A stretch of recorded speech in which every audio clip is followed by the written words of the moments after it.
CTV family. Catch us live on your TV screen. Welcome back to another stellar edition of Hashtag Talk Thursday right here on Ekse Live. We've got a very informative group of artists up in the studio talking about everything that goes from exploitation of the artists dying poor, the NAC, funds from artists. What else? But zonke izinto that are not very kind to artists. Yeah, there are highs, but when we hit rock bottom, we hit it very low. Let me reintroduce you to our panel. We've got Young Pro, Ujiji Martin is in the building. Urikla Omanxeba is here representing the sounds of the South, Ukono Samgelo, as well as the Boom Trap Queen, Enigmatic, and we can't do Thursdays with without our chief whip, who is Patricia Chikanda.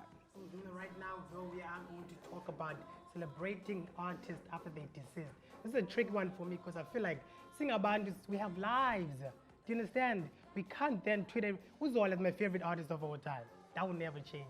Doesn't mean I should necessarily tweet about Uzola every single day to prove that I'm appreciating him while still alive. Yeah. What's one take on only being appreciated rather than also because it sells, yeah, we know that she was the best-selling artist in South Africa, but once she passed on, that boom, we see as Zindogu, Whitney Houston, we see them go Michael Jackson, and we don't know who are we gonna count. Are you next? What's with the culture of celebrating people when they have passed, especially artists? She was a queen at what she was doing. City was. A city she is.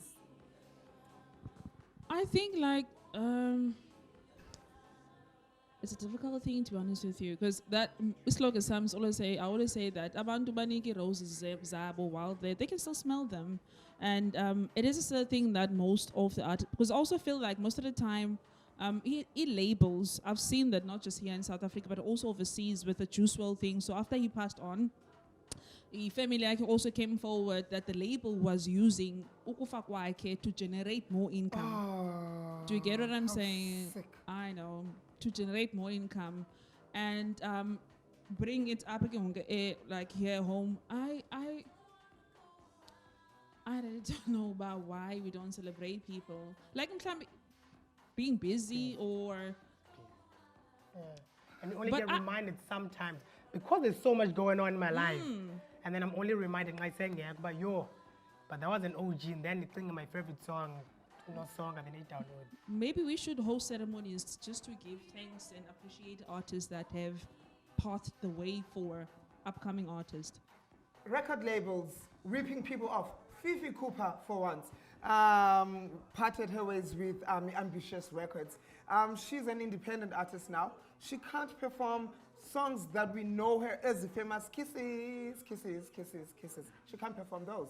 Is it in the rights as the artist instances as I think if you're already contract bound and you signed and you agreed to some of the things, it's going to be a difficult situation. Maybe now you must just forget about being a musician, save yourself time and energy, go back to your community, build something that is going to be there and be significant. And also, it depends on the regime of the day. If you look at South Africa and you look at the ruling party and you look at the labels, all the labels are affiliated with the ruling party. Okay. So the ball game, it is how it looks in the politics, how it looks in the music industry.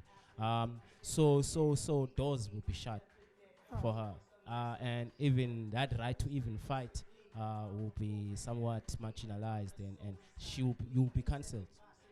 Doors will be closed because radio is affiliated with labels. Labels are affiliated with the political and party. Some artists are money enough to pay radio stations to play lists. Yes. Quick question to you, Young. Are you signed under any label?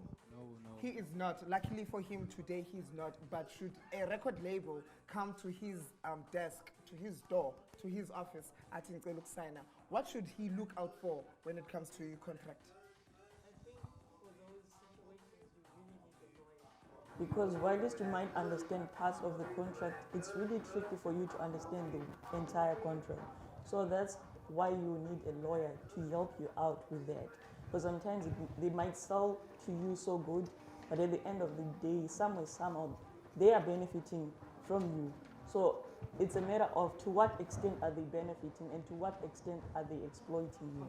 I understand that lawyers sometimes themselves are quite tricky alongside their managers. Let's say a manager brings you a lawyer, they know that I'm cut you in a deal.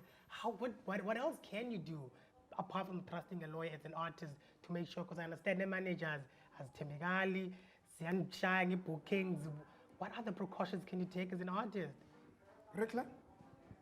I would say understand what you're signing. Like that is the most important thing as an artist. Like understand what are you signing, what are you actually agreeing to. Do you get what I'm saying? So that you can avoid like exploitation and certain things and what's happening to Fifi Cooper. Do you get what I'm saying? I'm sure when she signed, she saw a contract, ambitious, voila, I'm gone, I'm gonna famous, blah, blah, blah. Do you get what I'm saying?